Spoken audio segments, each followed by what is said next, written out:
All right, so today we're diving into some pretty heavy stuff. We've got this CNN article, Okay. and it's all about the Pentagon's reaction to Trump getting reelected. Wow. But it's not your typical post-election analysis. This thing is wild. What's so different about it? Well, it's like the Pentagon wasn't just watching from the sidelines. It sounds like they were prepping for trouble before Trump even got back into office. That's interesting. The Pentagon was actively preparing for potential issues before they even arose. Yeah. Article talks about all these urgent meetings at the Pentagon, like they were freaking out a little bit. And get this, they were running computer models, like wargaming different scenarios, Really? which is not exactly normal for a presidential transition. No, not at all. That's definitely not standard procedure. It seems like there was a real sense of urgency, a break from the norm. Right. So you're probably wondering, what exactly were they so worried about? Yeah, what was causing this level of concern? Well, the article says Trump made some pretty big campaign promises about how he would use the military. Okay. And some experts are saying these promises could be illegal, even unconstitutional.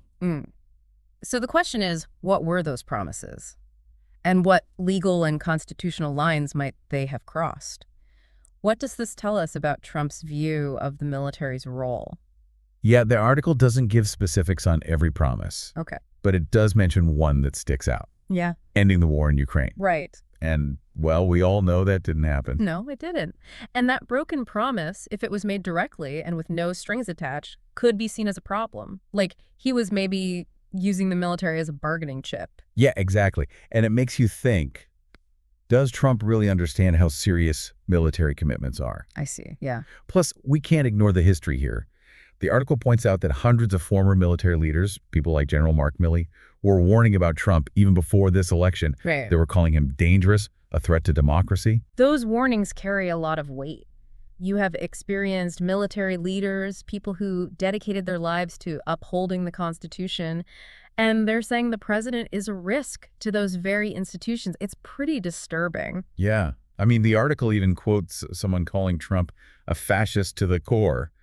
That's pretty strong language. Yeah, that is strong. And then there's that story about Trump supposedly wanting to use the military to shoot Black Lives Matter protesters in the legs. Okay, well, we do have to be careful with those kinds of stories. Yeah. We can't just assume every anecdote is true. Of course. But the fact that these stories are going around and that serious concerns were raised by credible people, it's worth paying attention to. It suggests a pattern of behavior that's troubling. For sure. And this is where the CNN article gets really interesting.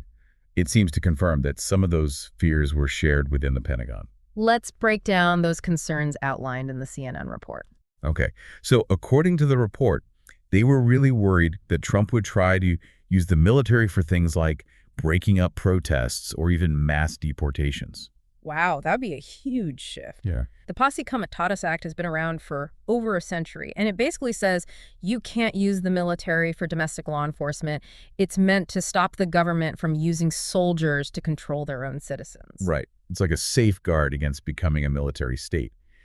And the CNN report also mentions that Pentagon officials were worried about something called Schedule F. Oh, right. It's this executive order that Trump could bring back, and it would basically make it way easier to fire civilian employees in the government, including people at the Pentagon. Schedule F caused a lot of controversy during Trump's first term. Right. Critics argued it could be used to get rid of experienced people and replace them with those loyal to Trump. Yeah. It could politicize the whole federal workforce, including crucial positions at the Pentagon. The report makes it sound like the Pentagon was scrambling to figure out what to do about all this. Yeah. They were using those computer models we talked about to game out how to respond to potential unlawful orders. And they were trying to protect employees who might get fired if Schedule F came back. So they were using these sophisticated models to basically simulate different situations, trying to predict how Trump might use the military, and then coming up with ways to deal with the damage. Exactly. It was like a desperate attempt to protect the Pentagon and keep it functioning properly. And you know what's crazy? The CNN reporter almost slipped up and said the Pentagon was building a firewall. A firewall, that's a pretty strong image. Right. It's like they were trying to build a barrier to protect the military from outside influence. It says a lot about how much anxiety and distrust there was inside the Pentagon. Yeah. What were they trying to protect against? And could a firewall even work against a president determined to get his way? That's the big question. It makes you think about the whole balance of power in our government. It's a fascinating and concerning issue. This potential clash between a president and the apolitical nature of the military. It's a fundamental tension in our system. Yeah. So it's like they were getting ready for the worst possible thing happening. Yeah. Like, what if the president gives an order and everyone in the military knows it's illegal? What are they supposed to do? It's scary to think about, but it's something we have to consider. Yeah. Remember, military leaders take an oath to uphold the Constitution. They don't just blindly follow orders. Right. So if they get an order they think is unlawful, they have to disobey it. But that's a tough position to be in. For sure. Disobeying the president, the commander-in-chief, that could be mutiny. It is. It's a delicate balance, and there's no easy solution. But think about it. The consequences of just blindly following illegal orders, those are way worse. Oh, yeah. Imagine the president ordering the military to break up peaceful protests or round up immigrants without due process. Wow. That's how you end up with an authoritarian government. You know, the article also brings up something I found interesting. The veterans who voted for Trump. Yeah. Even with all these warnings from their former commanders, a lot of veterans still voted for him. Yeah. What do you make of that?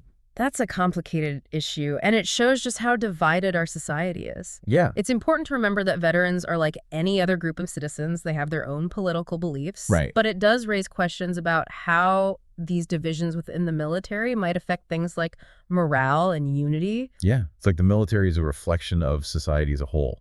Exactly, which is why it's so important to have good ethical leadership at the top. Right. If the military wants to handle these challenges, it needs leaders who are dedicated to the Constitution, leaders who can build trust and unity among the troops. So going back to the CNN article for a minute, there's another part that stuck with me. The part where they talk about Pentagon officials gaming out different scenarios using computer models. Yeah. What do you think they were trying to figure out with those models? It's likely they were trying to anticipate all sorts of situations, some ordinary, some really scary. Huh. For example, they might have been modeling how to respond if Trump ordered troops to be used domestically for law enforcement, which would go against the Posse Comitatus Act. I see. Or they could have been looking at ways to protect the chain of command if Trump tried to put loyalists in important positions, or even how to stop military intelligence from being used for political reasons. It kind of sounds like they were preparing for a coup almost. Well, we don't want to jump to conclusions or make things sound more dramatic than they are. Sure, of course. But the fact that these discussions were happening at all tells us there was a serious level of concern. They were getting ready for things that in a normal, healthy democracy shouldn't even be considered. Like Right. absolutely unthinkable situations. And earlier you mentioned the potential impact of Schedule F. Could you remind us what that is again and why it was so controversial? Sure. So Schedule F was an executive order Trump put into place during his first term. And it basically created this whole new category of federal employees, making it easier to fire them without the usual protections they would have under the civil service. Critics argued that this could be used to push out people with a lot of experience from the government and replace them with political appointees, people who probably don't have the right skills and are more interested in pleasing Trump than following the Constitution. So it could lead to a government that's less competent and more focused on politics. Exactly. And that's really dangerous when we're talking about the Pentagon, which needs highly skilled people making decisions based on what's best for the country, not just for the president. I see. Just imagine important positions in the Pentagon filled with people whose main concern is making the president happy, not making good military decisions. That could be a recipe for disaster. And the CNN article suggests the Pentagon was very worried about Schedule F coming back. They saw it as a big threat to their ability to do their jobs properly and stay out of politics. Right. It's not hard to understand why they were worried. Yeah. Schedule F changes how the federal government works in a fundamental way, and it could really weaken the foundations of our democracy. It's a clear example of how Trump's actions could damage the norms and institutions that protect our country. And the article is pretty clear. They think the media needs to do more to expose how dangerous this is.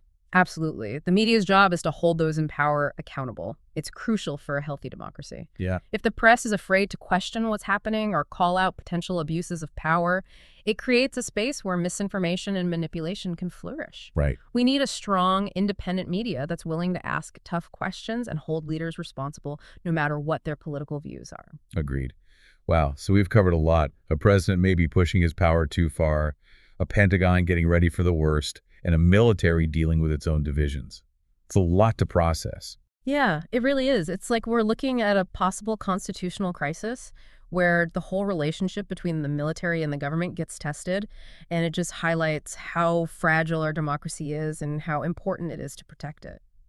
One thing that stuck with me from the article was this idea that the military might have to save us.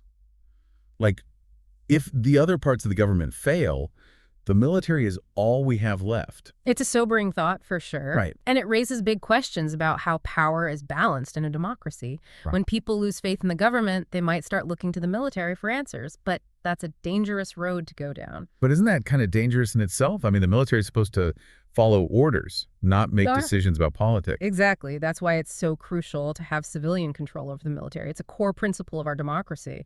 If the military becomes the one deciding political fights, it undermines the whole idea of democratic rule. We can't rely on the military to fix our political problems.